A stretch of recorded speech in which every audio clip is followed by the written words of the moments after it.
Selamat siang ibu-ibu semua. Alhamdulillah, puji dan syukur kita panjatkan kehadiran Tuhan Yang Maha Esa karena kita pada hari ini diberikan kesehatan sehingga kita dapat menghadiri kombel kita yang kedua dengan agenda diseminasi budaya positif oleh Ibu Selin Nurul Martita SPD. Kemudian untuk membuka kombel kita, kegiatan kombel kita hari ini akan dibuka dengan ucapan bismillah bersama-sama terlebih dahulu.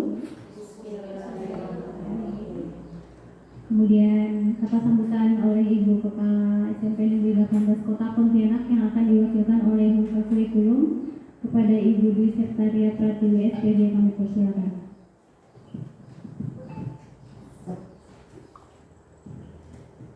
Terima kasih atas kesempatan yang telah diberikan.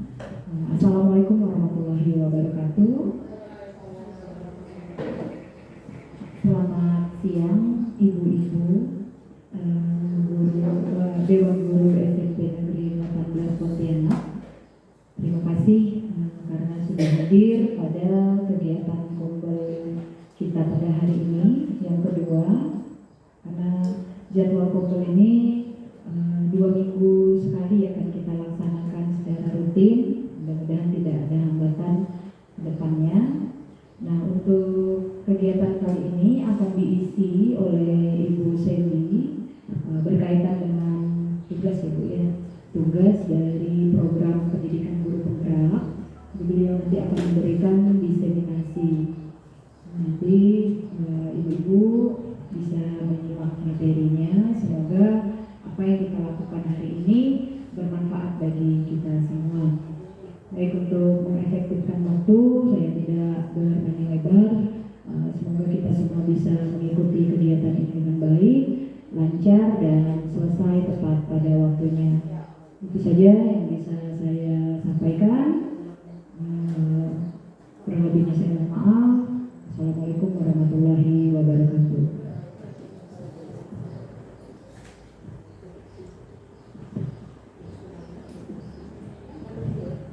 Baik, kita langsung ke acara inti yaitu diseminasi budaya positif yang akan disampaikan oleh Ibu Seli Nurul Martita. Kepada Ibu Seli kami persilakan. Terima kasih Mem atas kesempatan yang diberikan. Jadi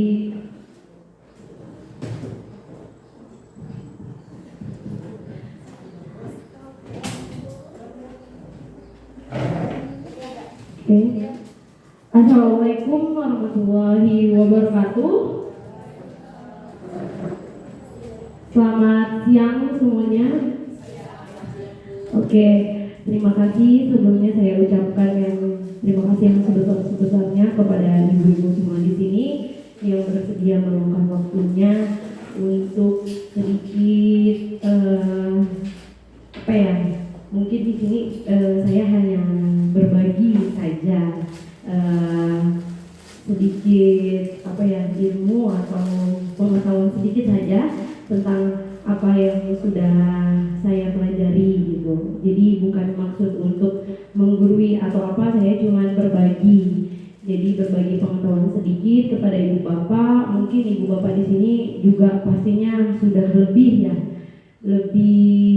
penerapannya dalam mengajar itu lebih baik gitu dibandingkan saya. Jadi di sini mungkin hanya memperjelas saja atau mempertebal apa yang udah dilakukan selama ini ketika kita menjadi guru gitu. Nah, langsung saja kita mulai. Di sini saya akan menyampaikan tentang budaya positif di sekolah. Jadi salam dan bahagia untuk kita semua. Selamat datang para guru hebat. Di sini saya anggap semuanya guru-guru hebat. Saya di sini akan menyebarkan pemahaman dan pengalaman tentang penerapan budaya positif. Mungkin di sini kita bisa juga sekalian sharing apa-apa mungkin yang pernah dilakukan selama mengajar. Nah, seperti itu. Nah, adapun beberapa konsep yang tentang budaya positif yang akan disampaikan. Yang pertama itu tentang disiplin positif dan nilai-nilai kebajikan universal. Lalu yang kedua itu tentang teori motivasi perilaku manusia. Yang ketiga itu tentang keyakinan kelas, hukuman dan penghargaan. Yang keempat itu tentang kebutuhan dasar manusia. Yang kelima itu tentang 5 posisi kontrol guru. Dan yang terakhir itu tentang restitusi, lebih ke segitiga restitusi. Nah, sebelum kita mulai, di sini ada kegiatan. Nah, mungkin di sebelah kanan Bapak Ibu ada temannya ya. Nah, coba sobekkan secaring kertas. Nah, atau apapun lah yang ada di depan itu boleh di sesuatu benda atau sesuatu yang sangat berharga ya, atau kalau tidak ada kertas atau sesuatu itu yang sangat berharga di hidup Anda. Nah, silakan letakkan di salah satu tangan Anda, lalu genggam benda tersebut dengan sekuat-kuatnya, pokoknya dengan segala daya. Sudah? Oke. Selanjutnya teman sebelahnya itu cobalah dengan sekuat tenaga, coba dengan berbagai cara untuk minta temannya tersebut untuk memberikan benda tersebut. Mau enggak? Coba dibujuk dengan rayuan, boleh diancam, boleh dirayu. Nah, coba meminta temannya, dirayu, dibujuk, diancam juga boleh. Nah, berhasil? Ada yang berhasil? Ada yang berhasil? Ada yang berhasil? Wah, berhasil ya. Hebat berarti. Iya, dulu ya, Bu ya. Dulu, ada yang tidak berhasil? Yang kekeh ada? Ada. Boleh maju ke depan. Coba kenapa tidak mau memberikan kepada temannya?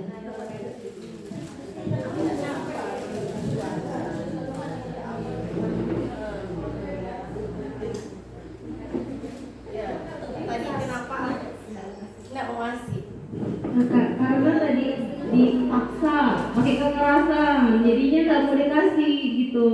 Oke, karena dipaksa. Kenapa harus dengan cara maksa ya? Karena pertama dilembutin nggak mau juga.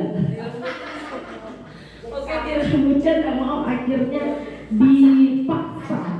Nah, jadi semacam kayak kita mengontrol seseorang di sebelah kita. Nah, seperti itu paradigma kita tentang mengontrol seseorang. Nah, kita beranggapan bahwa kayak yang dalam genggaman itu adalah murid. Jadi guru itu bisa mengontrol muridnya, kayak gitu. Ini miskonsepsi. Terus bahwa kita sebagai orang dewasa itu punya hak untuk memaksa, nah kayak gitu, kepada anak-anak. Ini terus ilusi bahwa semua penguatan positif itu efektif dan bermanfaat, dan ilusi bahwa kritik dan membuat rasa bersalah mampu menguatkan karakter. Nah, ini paradigma tentang miskonsepsi tentang teori kontrol tadi. Nah, jadi sebenarnya siapa sih sesungguhnya yang memiliki kontrol terhadap diri kita? Nah, di sini kita mencoba mengubah orang atau anak kita agar berpandangan sama dengan kita. Tapi pada dasarnya kita itu sedang berusaha memahami pandangan orang lain tentang dunia. Jadi sebenarnya yang kita lakukan itu cuma memahami pandangan orang lain tentang dunia. Lalu kita selalu beranggapan bahwa perilaku buruk itu dilihat sebagai suatu kesalahan. Nah, sebenarnya apapun perilaku seseorang, baik itu baik ataupun buruk, semuanya pasti memiliki tujuan. Nah, orang lain bisa mengontrol saya. Pada kenyataannya, yang bisa mengontrol diri kita sendiri ya hanya diri kita, bukan orang lain. Nah, jadi orang lain tidak berhak atas mengontrol diri kita sendiri. Gitu juga sama anak-anak. Terus saya bisa mengontrol orang lain. Ternyata kita tidak bisa mengontrol orang lain. Nah, kayak gitu. Terus pemaksaan ada pada saat bujukan gagal. Tadi yang dilakukan sama Bu Ines itu adalah kalau nggak bisa lembut-lembut langsung dipaksa. Ternyata pilihannya adalah dengan cara kolaborasi atau konsensus. Konsensus itu kesepakatan bersama, itu bisa menciptakan pilihan-pilihan yang baru. Mungkin tadi yang berhasil membuka barang berharga dari temannya itu dengan cara apa, Bu? Dengan cara apa? Kalau boleh tahu. Yang berhasil sampai di sini. Enggak Gimana berhasil. senuman? Iya, gimana? Saya berhasil mendapatkan bingkisan dari teman sebelah saya karena teman sebelah saya baik hati Baik. mengasihi saya. Terima kasih. Iya. Kalau ibu berhasilnya dengan cara apa? Berhasil. Selanjutnya Bu, saya ini membuat hati saya itu jadi timbul kasihan. Oh, gimana?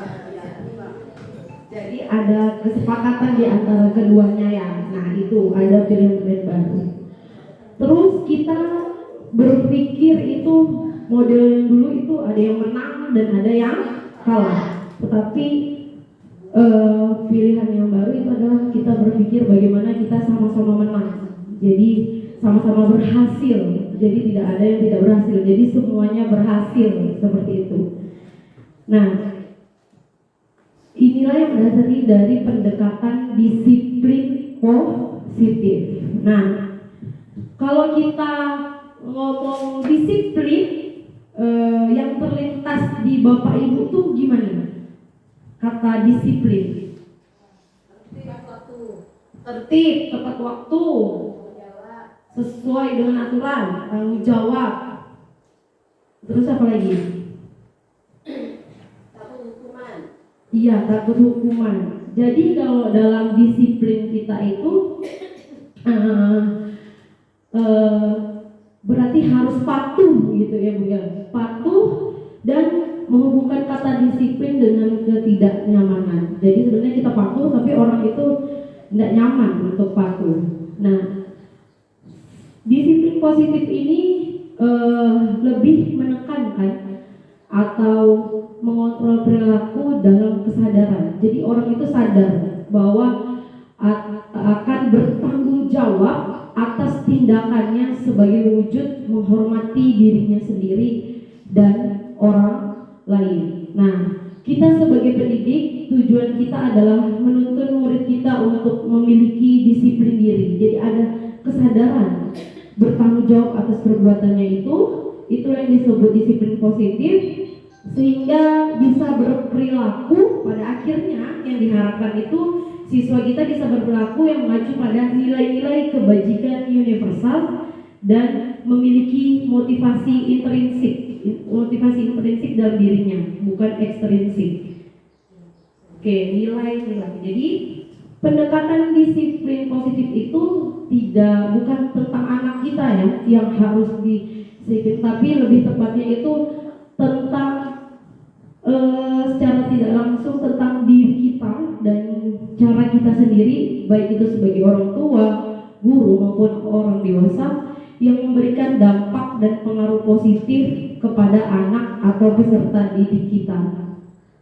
Nah, apa aja sih nilai-nilai kebajikan universal yang kita harapkan dari anak itu udah memiliki disiplin positifnya? Jadi ada nilai-nilai kebajikan universal. Jadi ada nilai-nilai kebajikan yang pasti itu adalah sifat-sifat positif manusia yang merupakan tujuan mulia yang ingin dicapai setiap individu. individu, dan nilai ini sudah disepakati bersama, baik itu lintas bahasa, suku, agama maupun latar belakang. Nah, yang menimbulkan salah satu nilai kebajikan universal yang akan jadi tujuan kita di visi sekolah kita itu adalah nilai-nilai profil pelajar Pancasila yang ada 6: beriman, bertakwa kepada Tuhan Yang Maha Esa, berakhlak mulia, mandiri, bernalar kritis, kebinekaan global, bergotong royong, dan kreatif. Nah, selain yang mendasari disiplin positif sikap itu tadi adalah nilai-nilai kebajikan, ada motivasi. Jadi setiap tadi kan dibilang bahwa ada tujuan dari setiap perilaku, benar kan? Nah, jadi perilaku seseorang itu pasti ada motivasinya. Nah, sama kayak Bapak Ibu ke sekolah pasti punya motivasi kan? Nah, ternyata motivasi itu ada 3 jenis di sini.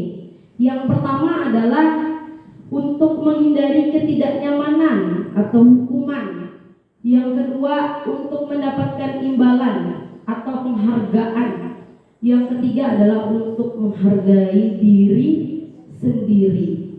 Nah, pertanyaan saya, kalau Bapak Ibu datang ke sekolah tepat waktu dari ketiga ini, kira-kira motivasinya yang mana? Takut karena hukuman, tidak nyaman, atau karena pengen dapat penghargaan, atau memang muncul dalam dirinya untuk menghargai diri sendiri? Siapa yang mau memberikan pendapatnya? Gimana? Ada? Yang duit? Assalamualaikum warahmatullahi wabarakatuh. Kalau ditanya terkait dengan saya ada di posisi mana itu? Awalnya saya ada di posisi ketidaknyamanan karena hukuman. Lalu karena terbiasa tadi, akhirnya sampai pada proses menghargai diri sendiri. Jadi memang sebenarnya untuk membuat sebuah motivasi itu memang kalau saya dari awal ya mungkin di tahap ketidaknyamanan atau hukuman, tapi karena kita terlatih tadi untuk seperti itu terus seperti itu lama-lama ya itu tadi menjadi sebuah budaya positif yang akhirnya membuat kita lebih melakukannya untuk keperluan diri sendiri karena menghargai diri kita. Itu saja. Terima kasih. Terima kasih Bu Dwi, boleh tepuk tangan untuk Bu Dwi. Mungkin ada yang lain? Mungkin tanggung jawab. Silakan. Enggak pakai itu enggak apa-apa kan? Pakai dari enggak mampu. Oke, kalau menurut saya pribadi, pertama saya setuju dengan pendapat Ibu Dwi. Pendapat saya pribadi itu ketanggung jawab. Tanggung jawab kita sebagai manusia yang harus menyampaikan materi ke siswa, tanggung jawab kita sebagai seorang guru, tanggung jawab kita seorang pekerja yang harus mempertanggungjawabkan waktunya tepat waktu. Dan nanti sanksinya kan pasti kehukuman juga kalau kita tidak tanggung jawab. Ya, mungkin itu. Terima kasih. Oke, terima kasih Bu. Boleh Oke, jadi pada akhirnya kalau Bu Dwi itu mengambil pertama dari yang ketidaknyamanan, nah itu lama-lama akhirnya muncullah motivasi internal di dalam dirinya. Tapi kalau Bu Ani itu lebih menghargai diri sendiri ya dengan nilai-nilai yang diyakini tadi, tanggung jawab. Tapi pada akhirnya memang hukuman itu akan berjalan dengan sendirinya gitu ya Bu ya. Nah ke depannya. Jadi sebenarnya kalau anak-anak itu berperilaku negatif, nah itu balik lagi motivasinya itu berperilaku untuk yang mana? Apakah karena motivasi eksternal atau internal? Nah sebenarnya perilaku yang baik juga kadang anak-anak itu rajin misalnya mengerjakan tugas, tetapi motivasinya itu untuk mendapatkan penghargaan saja. Nah, itu nggak boleh juga. Jadi yang kita harapkan adalah anak-anak itu sadar punya dia itu bahwa tugas dia sebagai pelajar itu adalah memang belajar. Jadi memang ada motivasi internal di dalam dirinya memunculkan tanpa takut hukuman, tanpa mengharapkan imbalan, tetapi memang dia bertanggung jawab sendiri untuk timbul motivasi internal mereka untuk rajin belajar. Nah, seperti itu. Oke, nah dengan timbul tadi motivasi internal, pada akhirnya itu akan menciptakan rasa disiplin positif dan sikap merdeka. Merdeka itu, ini kan kita kurikulum merdeka ya, berarti tidak hanya terlepas dari perintah aja.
Oke Bapak Ibu, dilanjutkan lagi. Jadi selain menciptakan motivasi internal dan nilai-nilai kebajikan itu menciptakan disiplin yang positif, dia juga menunjukkan sikap merdeka. Jadi anak itu terlepas dari perintah. Jadi kita tanpa perintah dia itu bisa dengan cakap untuk bertanggung jawab atas dirinya sendiri. Nah, seperti itu.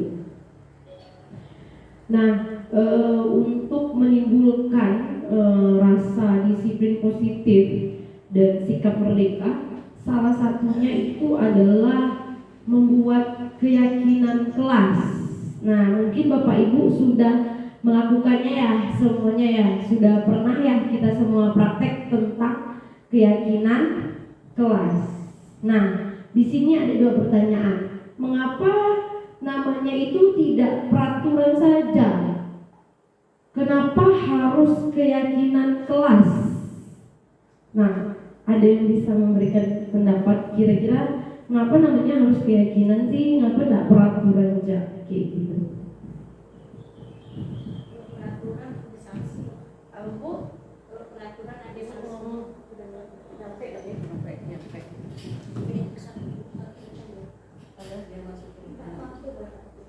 Biar masuk.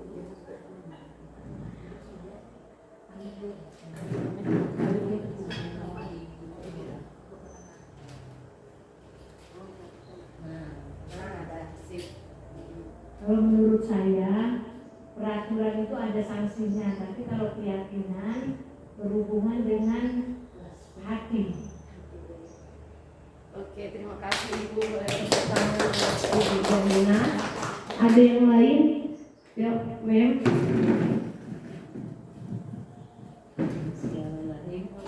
Menurut saya mengapa harus keyakinan kelas itu karena sebenarnya menurut saya keyakinan kelas juga adalah peraturan, tapi keluarnya dari kesepakatan siswa itu sendiri.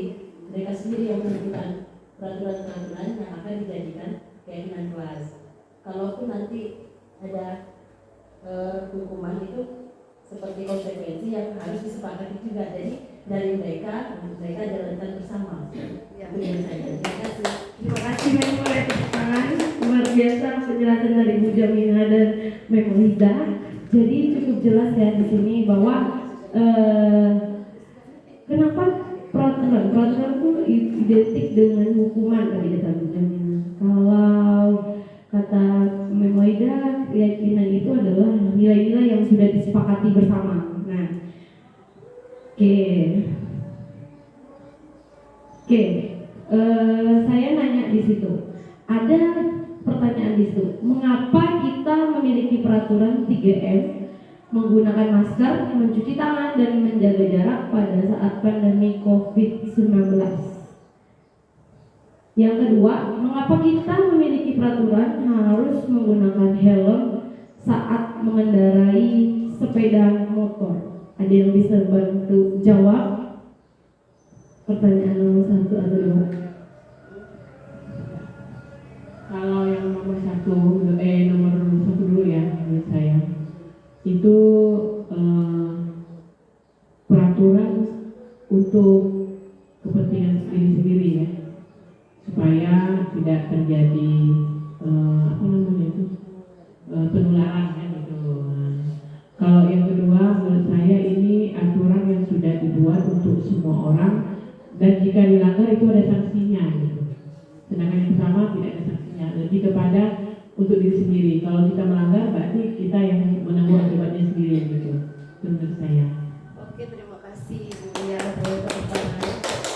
Ada lagi mungkin kalau dikaitkan dengan nilai-nilai yang pertama yang kedua itu lebih kemana ya?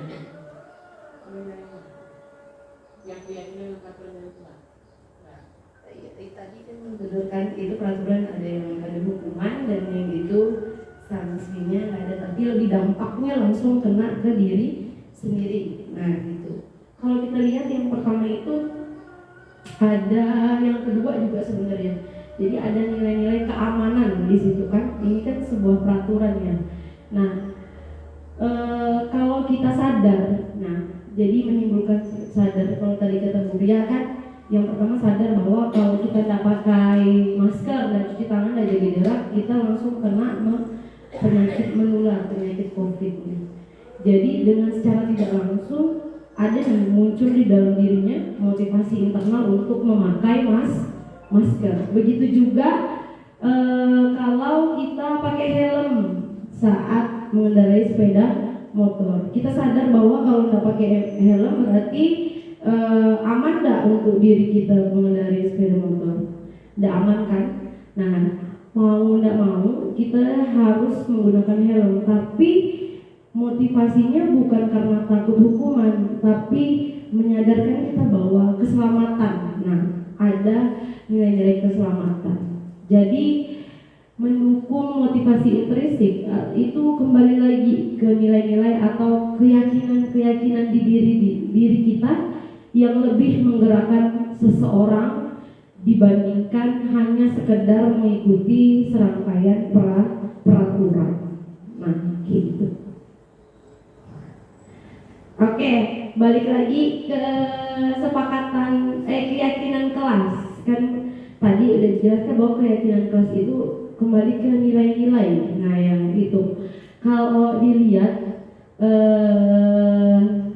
yang mana sih yang merupakan keyakinan kelas?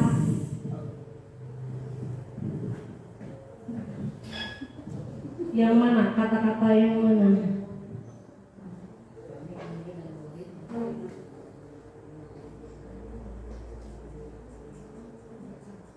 Yang sebelah kiri dulu. Di sini ada kesepakatan kelas TK Dharma Wanita Persatuan. Yang mana yang termasuk keyakinan kelas?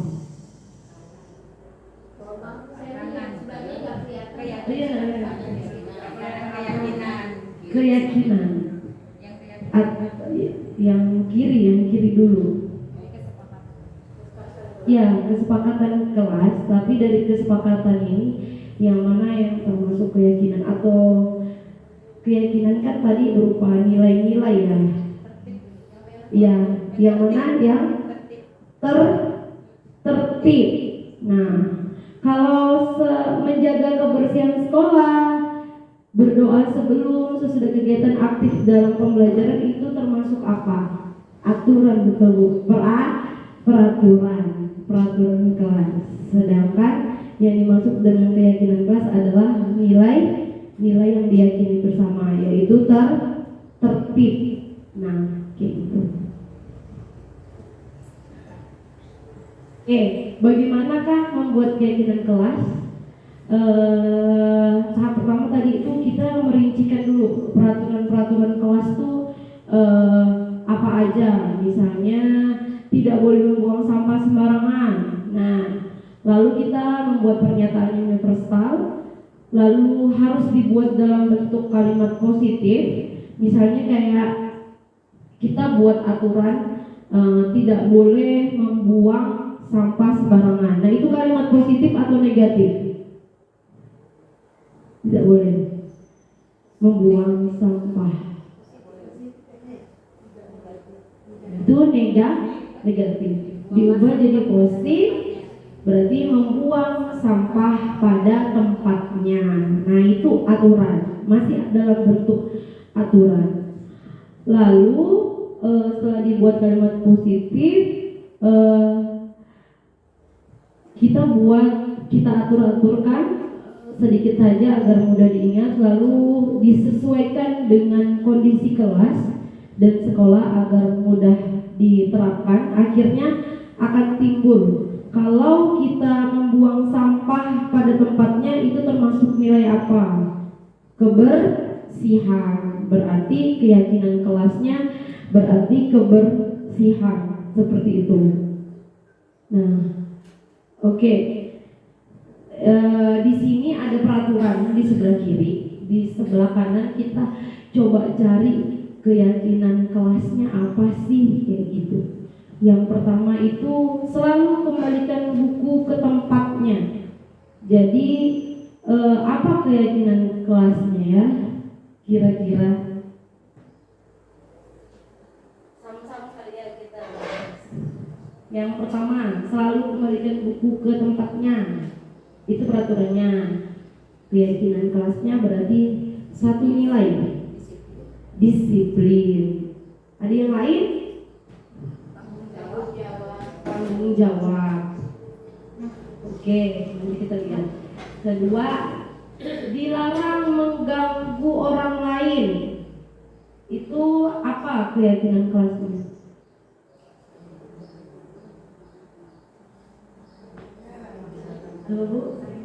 Saling menghormati, menghargai, mengasihi, Bu ya. Oh iya, toleransi. Benar. Hadir di sekolah 15 menit sebelum pembelajaran dimulai. Disiplin. Dilarang melakukan kekerasan. Kasih sayang. Iya, kasih sayang. Terus saling, apa lagi? Saling menghargai. saling menghormati. Dilarang menggunakan narkoba. Apa nilainya? Kesehatan ya Bu ya. Kesehatan. Terus ketertiban mungkin ya. Terus bergantian atau menunggu giliran. Menghormati orang lain. Tertib. Iya. Gunakan masker. Kesehatan. Nah. Jangan berlari di kelas atau koridor. Teratur, keteraturan. Ya, tadi dari yang disebutin kita lihat ya benar atau salahnya. Nah, ternyata keyakinan kelasnya benar. Boleh tepuk tangan dulu buat semuanya. Berarti udah tahu keyakinan kelasnya. Yang pertama tadi udah ada tanggung jawab, menghormati orang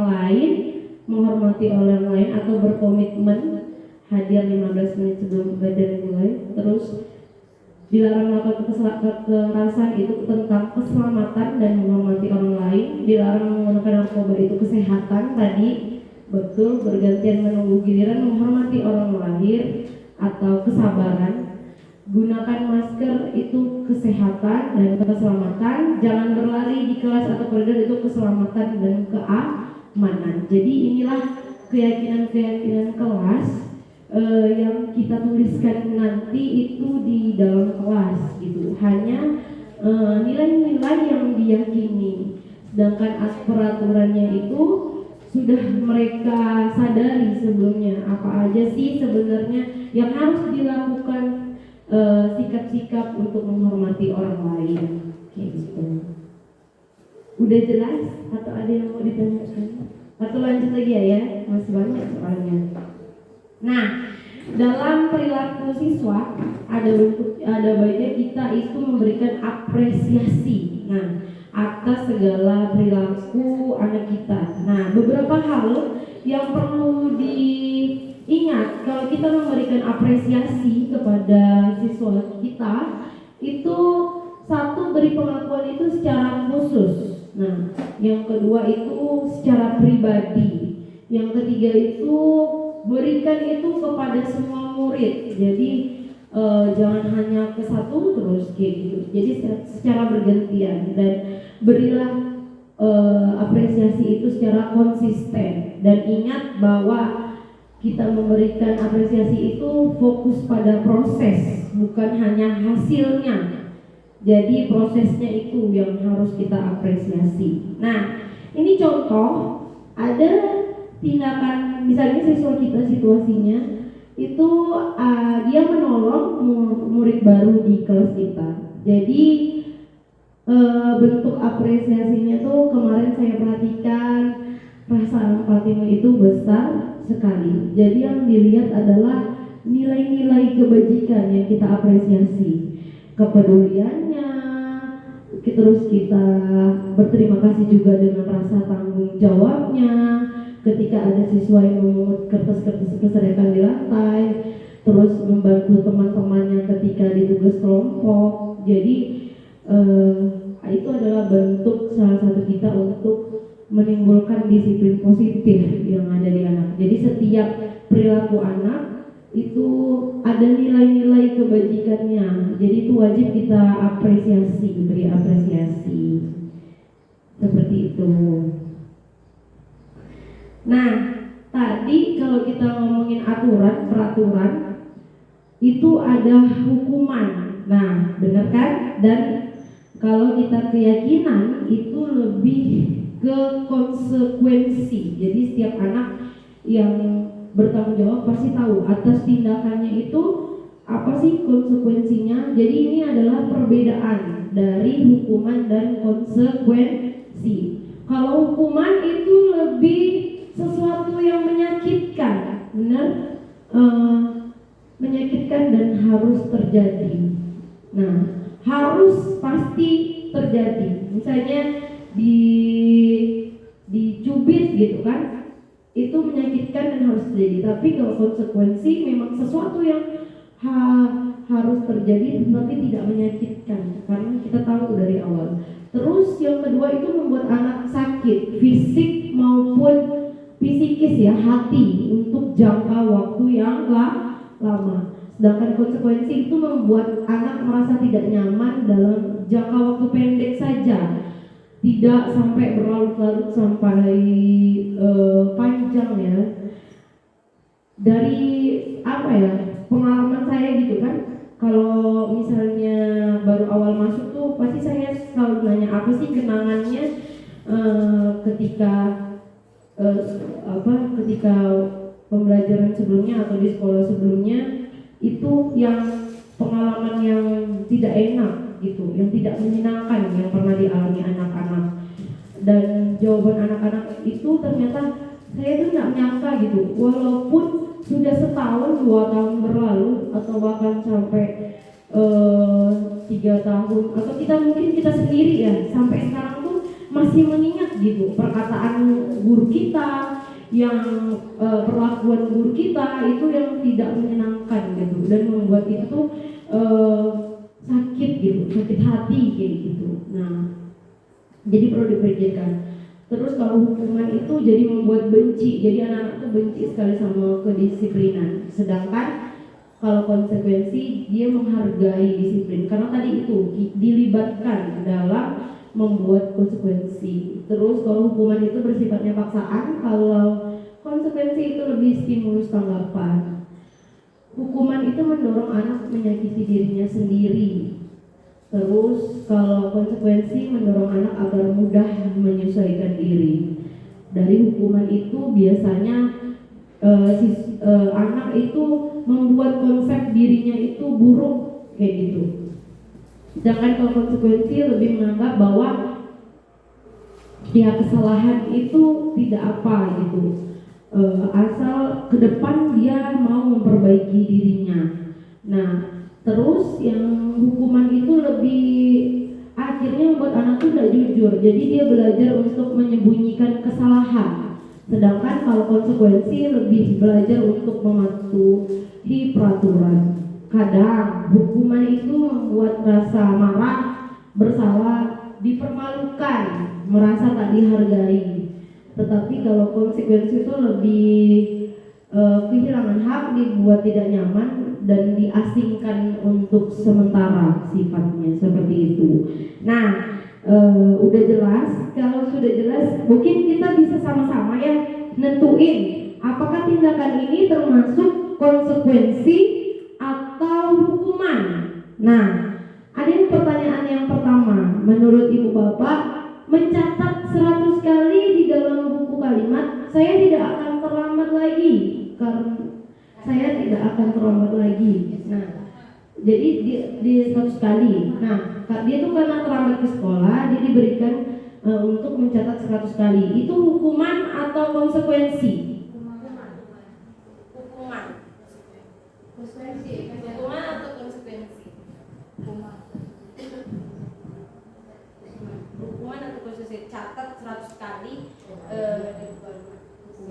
Hukuman kalau sampai 100. Hukuman. Menurut ibu kenapa itu hukuman, Bu? Dari itu. Karena kalau sampai 100 kali kebanyakan capek ibu jadi lebih dari capeknya ya. Hukuman Di luar kemampuan anak Oke, ternyata yang nomor 1 itu adalah hukuman. Jadi mencatat 100 kali itu adalah hukuman. Nah, yang kedua, lari mengelilingi lapangan basket 2 kali karena terlambat hadir di sekolah. Hukuman atau konsekuensi? Terus saya jujur.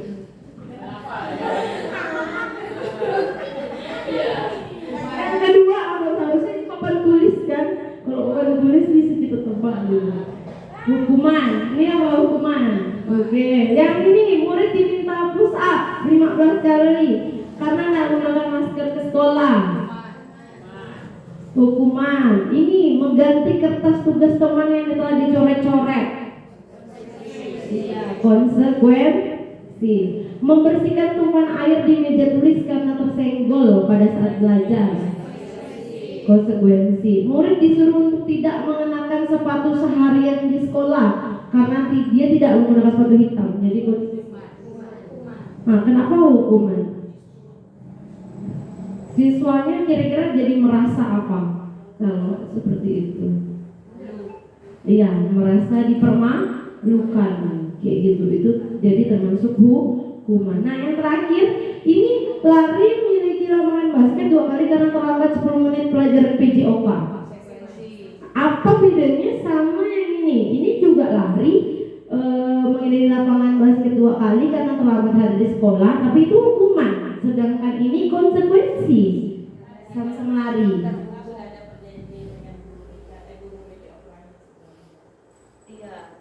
Bisa dianggap sebagai pemanasan. Iya, bisa dianggap sebagai pemanasan. Jadi kata CC, udah ada perjanjian sama PJOK-nya, terus juga dianggap pemanasan. Hebat sekali ya Ibu Bapak, oleh tepuk tangan. Aduh, udah bisa bedakan hukuman dan konsekuensi. Nah, oke, saya lanjutkan. Jadi sebenarnya dari yang tadi banyak perilaku anak-anak itu sebenarnya ada 5 kebutuhan dasar manusia. Kadang kita itulah harus menanyakan dulu anak sebenarnya tuh ada banyak yang melatar belakangi ya perilaku seseorang. Sama kita juga yang udah dewasa ini sebenarnya hasil dari apakah 5 kebutuhan ini udah kita dapatkan. Nah, yang pertama adalah bertahan hidup. Kenapa di tengah? Ini adalah bertahan hidup adalah kebutuhan fisiologis kita. Nah, sedangkan yang keempat ini adalah kebutuhan yang keempat ini adalah kebutuhan psikologis di dalam tubuh kita. Nah, jadi yang harus pertama sebenarnya ketika ada perilaku seseorang yang kita lihat itu adalah kebutuhan bertahan hidupnya. Itu adalah kebutuhan pokok manusia. Ada apa aja sih kebutuhan pokok manusia itu? Sandang, pangan, papan. Nah, jadi itu 3 kebutuhan untuk bertahan hidup. Jadi kalau anak berperilaku tuh bisa kita tanya apakah emang ada sarapan di rumahnya, apakah kebutuhan pangannya sudah tercukupi, kayak gitu. Terus tempat tinggalnya bagaimana, kayak gitu. Itu bertahan hidup. Lalu diikuti dengan 4 kebutuhan psikologis. Yang pertama itu membutuhkan kasih sayang dan rasa diterima. Nah, setiap manusia pasti membutuhkan kasih sayang dan rasa diterima, yaitu memberi dan menerima kasih sayang dan kebutuhan untuk merasa menjadi bagian dari suatu kelompok, jadi kayak dianggap kayak gitu.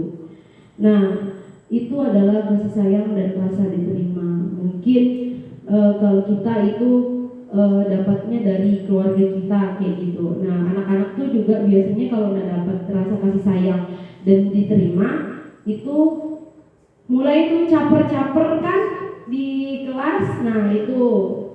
Terus yang kedua itu adalah kebebasan. Setiap orang pasti butuh kebebasan. Kita sendiri juga pasti butuh kebebasan, yaitu kebutuhan akan kemandirian, otonomi, memiliki pilihan dan mampu mengendalikan arah hidup seseorang.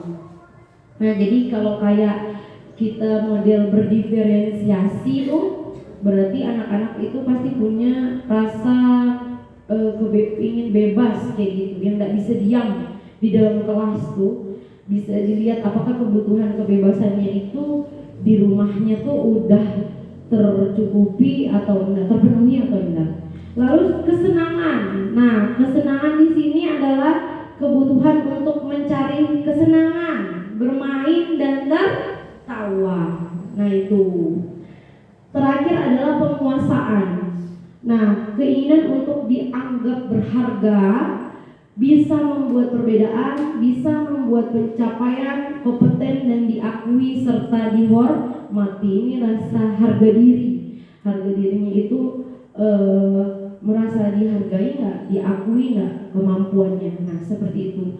Jadi 5 kebutuhan dasar manusia ini harus tercukupi. Nah saya rasa mungkin kita sebagai guru harus bisa di diri kita ini dulu sebelum kita melihat anak-anak kita kayak gitu. Dan mungkin sebagai orang tua harus bisa memberikan, memenuhi kebutuhan dasar kepada anak-anak kita. Kalau saya lihat tuh ya rata-rata setelah diselidiki ya memang ternyata latar belakang anak-anak itu ada kebutuhan-kebutuhannya memang yang tidak terpenuhi di rumahnya. Jadi ketika di sekolah ada aja yang bermasalah kayak gitu. Nah biasanya dia mencari kebutuhan ini itu di sekolah karena di rumahnya tidak terpenuhi, akhirnya di sekolah kayak gitu. Selain kita harus memahami bahwa manusia itu punya kebutuhan, nah kita harus bisa memposisikan diri kita. Nah ada 5 posisi kontrol kita sebagai guru. Yang pertama sebagai penghukum, kedua adalah pembuat rasa bersalah, yang ketiga itu teman, yang keempat itu pemantau, dan yang kelima itu adalah manajer. Nah sudah di posisi manakah ibu bapak sekarang? Kira-kira sudah ada di posisi di mana? Penghukum berarti dia sering memberikan hukuman fisik maupun verbal. Kalau memberikan, dia selalu dengan nada suara yang tinggi, bahasa tubuhnya itu suka melotot dan jari-jarinya menunjuk-nunjuk atau menghardik. Nah seperti itu. Hasilnya kemungkinan murid akan marah dan mendendam atau bersifat agresif. Semoga kita semua tidak ada ya di posisi itu ya, kayak gitu. Nah, yang kedua adalah membuat merasa bersalah. Nah, jadi membuat rasa keheningan yang membuat orang lain tuh jadi tidak nyaman, bersalah dan rendah diri. Atau mungkin kayak gini, ibu kecewa sama kamu, dan apa sifat kamu kayak gini, nah kayak gitu. Itu adalah jadi anak itu jadi ngerasa bersalah. Jadi mungkin hasilnya nanti murid akan merasa menjadi orang yang gagal dan tidak sanggup membahagiakan orang lain, nah, kayak gitu. Atau sebagai teman, nah sebagai teman ini tidak akan menyakiti murid. Nah nanti kita anggapnya sebagai teman ya, tetapi ada dampak dia akan pendekatannya itu dengan persuasif, nadanya ramah, akrab dan bercanda. Mungkin murid hasilnya akan merasa senang, akrab dengan guru. Tapi di sisi lain murid menjadi tergantung pada guru tersebut, kayak gitu. Oke, terus pemantau, hasilnya murid memantau, dan yang paling terakhir itu adalah manajer. Nah ini dimana posisi guru berbuat sesuatu bersama murid, mempersilahkan murid dan bertanggung jawab perilakunya, mendukung murid agar dapat menemukan solusi atas permasalahan sendiri. Hasilnya murid meletakkan dirinya sebagai individu yang positif. Nah kita berharap kita sebagai manajer. Nah terakhir adalah restitusi. Nah yang kita dapat lakukan sebagai manajer itu adalah melakukan restitusi. Restitusi adalah menciptakan kondisi bagi murid untuk memperbaiki kesalahan. Jadi belajar dari kesalahan, lalu mereka bisa kembali lagi dengan karakter yang lebih kuat. Jadi mereka sadar salahnya di mana, lalu untuk memperbaiki karakter yang lebih kuat. Nah, ciri-cirinya itu dia belajar dari kesalahan, memperbaiki hubungan, terus mencari dulu kebutuhan dasar apa sih yang mendasari tindakan, terus dia fokusnya pada solusi bukan hukuman. Jadi dia solusi, lalu mengembalikan murid menjadi karakter yang lebih baik lagi. Nah ada segitiga restitusi di sini. Ada 3 tahapan dalam melakukan restitusi. Yang pertama adalah menstabilkan identitas. Jadi kalau kita setiap anak itu pastikan bahwa setiap orang pasti pernah melakukan kesalahan, kamu bukan satu-satunya yang pernah melakukan ini. Lalu yang kedua itu adalah validasi kebutuhan. Nah, kita cari tahu sih apa sih alasan anak itu melakukan hal tersebut. Terus adakah ajukan pertanyaan cara yang lebih efektif untuk mendapatkan apa yang mereka butuhkan. Terakhir adalah kembali lagi ke keyakinan kelas tadi. Jadi menanyakan keyakinan.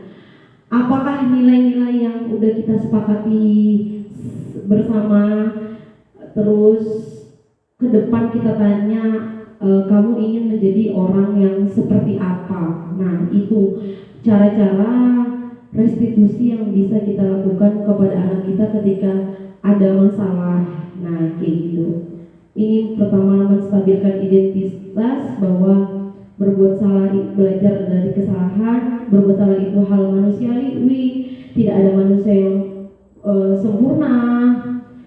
Terus tidak ada yang benar atau salah. Yang kedua adalah validasi kebutuhannya. Terus kita bisa tahu apa sih yang tadi kan kita udah belajar ya, 5 kebutuhan dasar. Jadi yang alasan mereka itu melakukan itu tuh karena apa, kayak gitu. Dari sudah tahu kebutuhannya itu seperti apa, dia menyadari bahwa tindakannya itu salah, baru kita hubungkan lagi dengan menanyakan keyakinan, nilai-nilai yang mendasari manusia. Nah, lalu kita tawarkan. Jadi ke depan tuh untuk memperbaiki itu semua itu tuh apa gitu. Jadi dia akan muncullah dengan karakter yang lebih kuat lagi. Nah, seperti itu Ibu Bapak yang mungkin yang dapat saya sampaikan.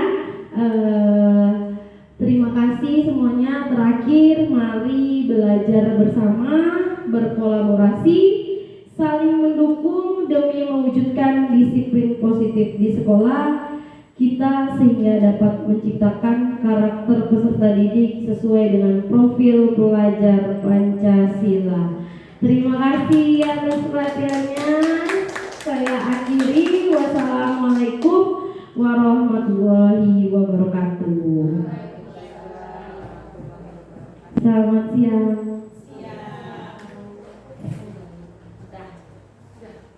Sudah.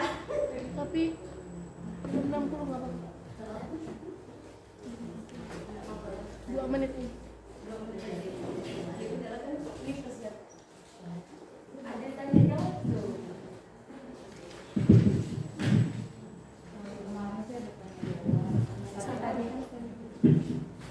Oh, mungkin sampai di sini ada yang mau ditanyakan, ada yang masih penasaran mungkin 1-2 orang. Kalau bisa jawab, saya jawab. Kalau enggak, berarti nanti bantu dijawab. Atau ada mau berbagi pengalaman mungkin ya, berbagi pengalaman sedikit tentang menangani. Jadi kalau Ya, masukan saran. sisi kontrol tadi boleh.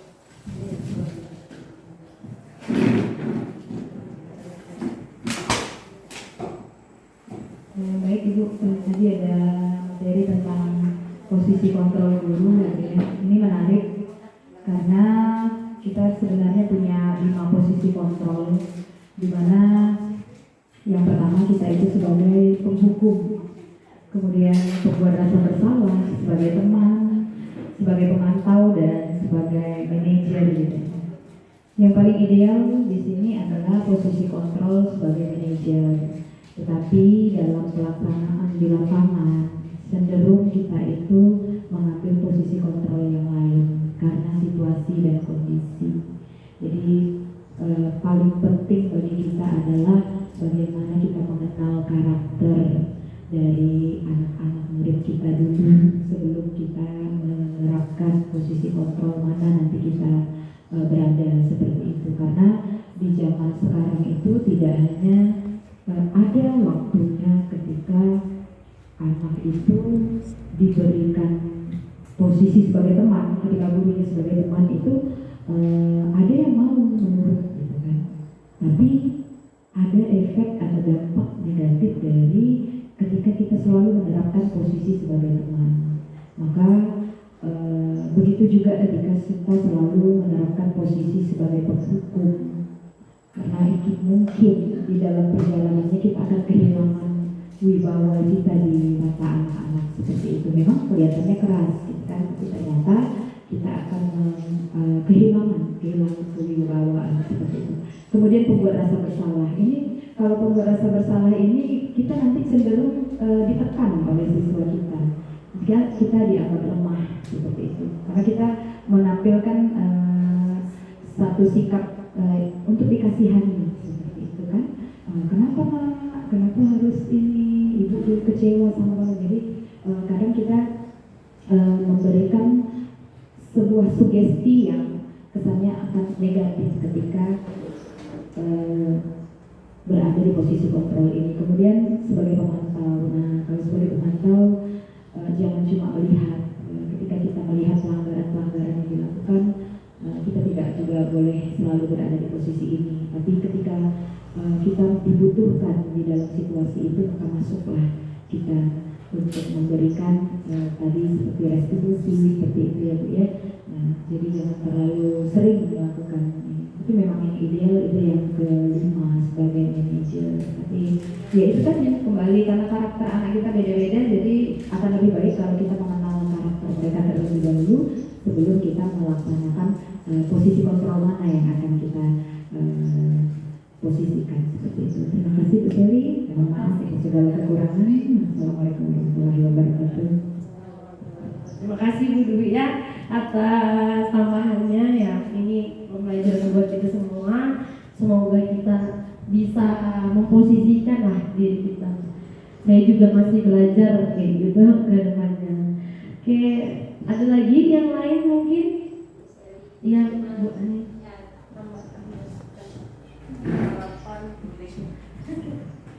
Ya ini mumpung ketemu Bapak Ibu tadi, Bapak Ibu Ibu tadi ada materi mengenai hukuman atau sanksi.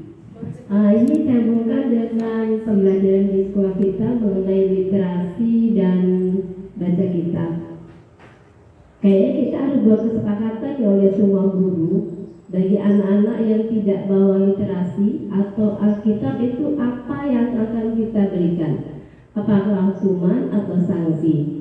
Karena 2 kali hari Rabu di kelas yang sama, anak kelas 9 itu Rabu pertama tidak bawa buku literasi 5 orang. Saya beri hukuman memang, mereka suruh mencari sampah yang belum plastik di halaman. Rabu berikutnya bukan malah berkurang Bu Seli, tapi malah nambah. Malah jumlahnya 2 kali lipat. Tetap saya suruh keluar lagi dengan jumlah sampah lebih banyak 1 orang per orangnya. Nah, saya tidak tahu kelas yang lain. Datang kelas di belakang itu pas jam yang sama, saya anak-anak di belakang ada yang di luar. Apakah dia juga disanksi tidak bawa literasi atau gurunya yang belum hadir? Mungkin ini Bu ya, kita harus kesepakatan untuk hal ini karena anak sekarang kayaknya kalau kita biarkan saja itu kayaknya makin susah dikontrol kayaknya. Mungkin hanya masukan untuk semuanya saja. Terima kasih. Assalamualaikum warahmatullahi wabarakatuh.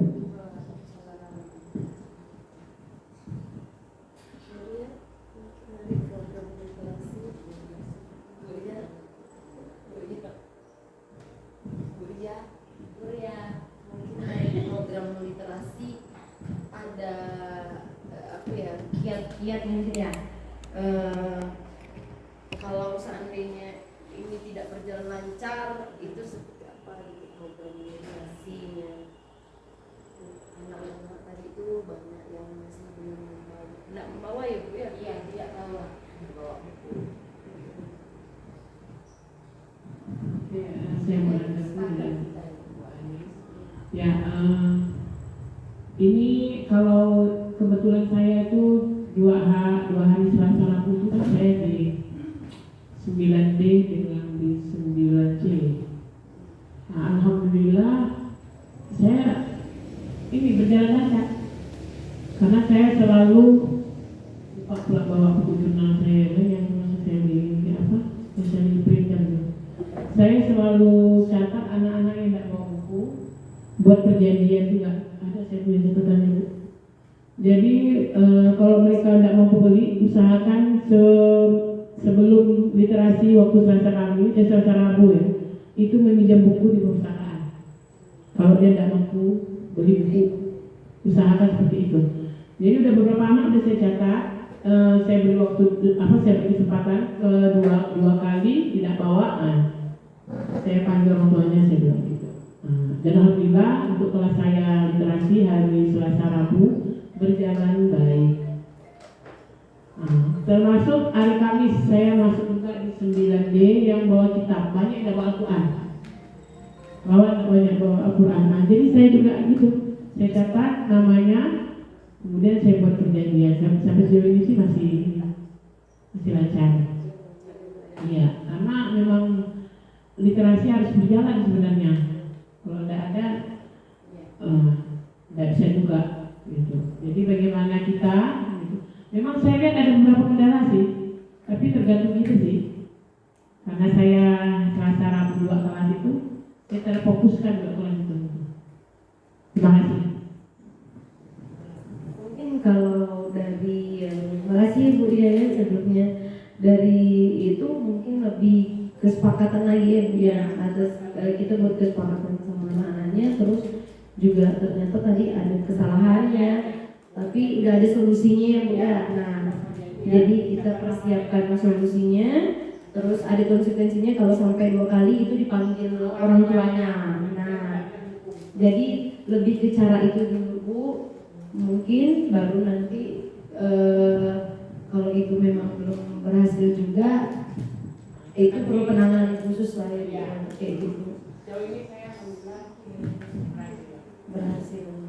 Mungkin ada yang lain gimana? Ya saran gitu. Izin ini ide saja.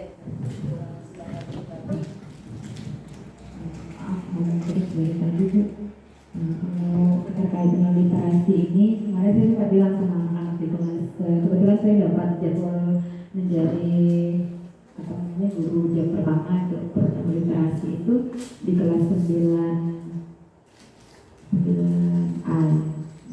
Jadi saya bilang sama anak-anak, nah kalau 3 kali tidak membawa buku literasi, gimana kalau anak-anak bikin cerpen, baik itu cerita fiksi maupun non-fiksi atau menceritakan tentang diri dia, dia bilang begitu kan. Nanti cerita-cerita itu akan kita kumpulkan, dan jika terkumpul misalnya 10 sampai 15 cerita, itu mungkin bisa kita bikin buku untuk antologi atau apa seperti itu. Oke, terima kasih Bu Dwi ya. Mungkin ide dari Bu Dwi itu dibuat cerpen. Kalau tidak bawa buku, dia menulis ya. Berarti bukan membaca, tapi literasinya dalam model yang lain, menulis. Jadi kayak pilihan kamu mau bawa buku atau mau menulis kan gitu. Jadi ujungnya mereka kan dalam menulis buku. Jadi mulai dari motivasi kita kaitkan dengan materi ini kan, motivasi eksternal dari dengan hukuman dan konsekuensi gitu ya. Jadi Iya. Jadi dia tidak fase nak nulis tadi kan. Ya, baik Bu, saya mau bicara karena ini berkaitan dengan perpustakaan. Saya juga yang ke perpustakaan itu kalau rame-rame begitu kewalahan, karena jamnya sudah masuk, masih ada yang kan harus dicatat tuh. Kadang-kadang sampai hendaknya ada yang sempat nyatat. Jadi kami kalau literasi itu memang kesulitan kalau kelas 9, kelas 8 itu masih minjam. Karena mereka sudah tahu, dari tahun-tahun berikutnya kan mereka sudah tahu. Kecuali memang nggak mampu tadi itu pengecualian, tetap saya kasih. Yang kemarin kelas 7 masih saya suruh pinjam karena mereka baru tahu gitu kan. Nah, jadi saya minta kesepakatan kita ke wali-wali kelas lah, atau guru yang masuk. Memang diwajibkan literasi itu belilah sendiri gitu. Kalau untuk minjam buku saya minjam 3 hari, nah itu lain lagi halnya tuh, itu kami setiap minggu begitulah maksud saya tuh, biar kami juga tidak kewalahan pencatatannya itu. Makanya Kecuali kalau dia punya jauh hari. ya jauh-jauh hari.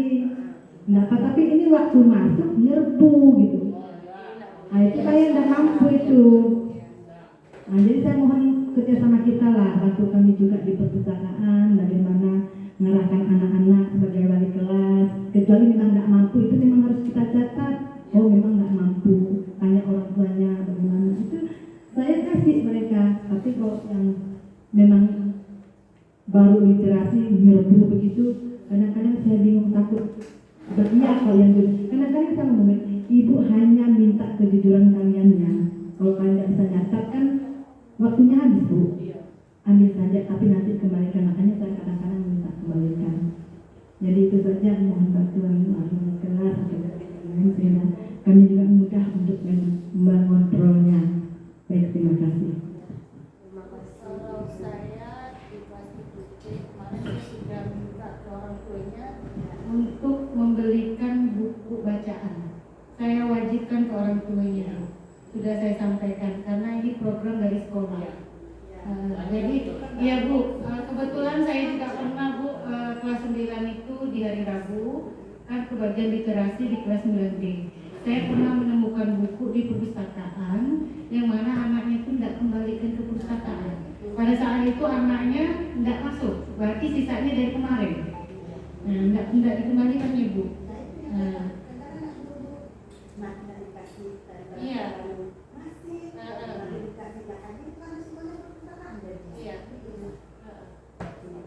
Kelas 8 itu pasti tapi saya tidak perlu lagi, mereka baru tahu, mereka baru itulah. Tapi kelas 7 kelas 8 kan tahun-tahun kemarin seharusnya tidak itu. Makasih Yuli. Ya, Bu Sally, saya boleh nanya enggak tentang hukuman dan konsekuensi? Bisa enggak hukuman itu bisa dijadikan konsekuensi? Karena tadi saya lihat itu yang pertama mencatat 100. Itu saya lakukan di kelas 7. Tujuan saya adalah untuk memotivasi mereka supaya lebih banyak memahami kosakata bahasa Inggris. Jadi setiap pelajaran saya, kalau mereka tidak memperhatikan saya dalam saya menjelaskan, kami sudah membuat kesepakatan itu, mereka harus menulis 100 kosakata. Bukan menulis, tapi mencari dan menerjemahkan ke dalam bahasa Inggris. Itu konsekuensi awal saya dengan mereka. Itu sudah pernah terjadi, jadi saya kasih mereka harus mengumpulkan besoknya. Jadi kalau misalnya besoknya mereka tidak mengumpulkan, mereka saya kasih tambah lagi jadi 200. Itu bisa nggak Ibu? Kalau misalnya itu menjadi hukuman, berarti mungkin akan saya perbaiki caranya. Terima kasih. Ya, terima kasih Bu Yuli ya. Mungkin cara yang Bu Yuli tadi sampaikan itu kalau menurut saya gitu ya, karena itu udah menjadi kesepakatan ya Bu ya, udah kesepakatan bersama dari awal pembelajaran, maka itu bisa dikatakan adalah konsekuensi karena udah disepakati bersama dan memang itu sesuatu yang harus terjadi karena sudah disepakati. Tapi mungkin kalau itu tidak memberikan efek ya Bu ya, kedepannya anaknya masih seperti itu, mungkin lebih digali lebih dalam dengan restitusi itu lagi. Mungkin anak itu lebih suka lisan, nggak mau nulis, mungkin bisa langsung 100 kata speech gitu kan Bu kan. Tapi kalau dirasa itu sudah menjadi kesepakatan, itu konsekuensi Bu, bukan hukuman. Ya, ya, Ibu. Oke, sudah mungkin ya. Bisa kita tutup. Sebelum berakhir boleh tepuk tangan dulu buat kita semua, luar biasa Ibu Bapak. MC nya tak ada lagi ya? MC nya tak ada ya? Ya tutup Cak. Ya sudahlah, jadi kita tutup saja ya dengan hamdalah karena dibuka dari bismillah. Mari kita tutup dengan mengucapkan hamdalah. Terima kasih sekali lagi saya ucapkan. Saya akhiri kegiatan pembukaan ini. Wassalamualaikum warahmatullahi wabarakatuh. Selamat siang. Perkenalkan nama saya Yuliana Cica, guru mata pelajaran IPS. saya akan melakukan umpan balik terhadap materi yang disampaikan oleh Bu Seli, yaitu penerapan budaya positif. Materinya sudah disampaikan dengan sangat baik oleh Bu Seli dan sangat jelas. Dan materi yang sangat berkesan bagi saya adalah 5 kebutuhan dasar manusia. Ada kebutuhan bertahan hidup. Nah, bagaimana kita menggali dari siswa apakah dia sudah lengkap gizinya, makanannya di rumah, kemudian ada kebebasan, siswa juga butuh kesenangan, kemudian siswa juga butuh yang namanya penugasan, dan yang paling penting adalah kasih sayang. Saya rasa yang disampaikan oleh Bu Seli sudah sangat baik dan sangat jelas. Terima kasih, demikian umpan balik dari saya. Semoga ilmu yang disampaikan Bu Seli dapat bermanfaat untuk saya sebagai guru dan semua guru di seluruh dunia. Terima kasih, selamat siang. Assalamualaikum warahmatullahi wabarakatuh. Perkenalkan, saya Ibu Ria Kartina, guru Bahasa Indonesia di SMP Negeri 18 Pontianak. Saya ingin menanggapi penampilan dari Bu Seli tadi mengenai budaya positif di sekolah. Alhamdulillah, saya sangat bersyukur dan sangat berkesan sekali bahwa ternyata budaya positif itu sangat mempengaruhi akhlak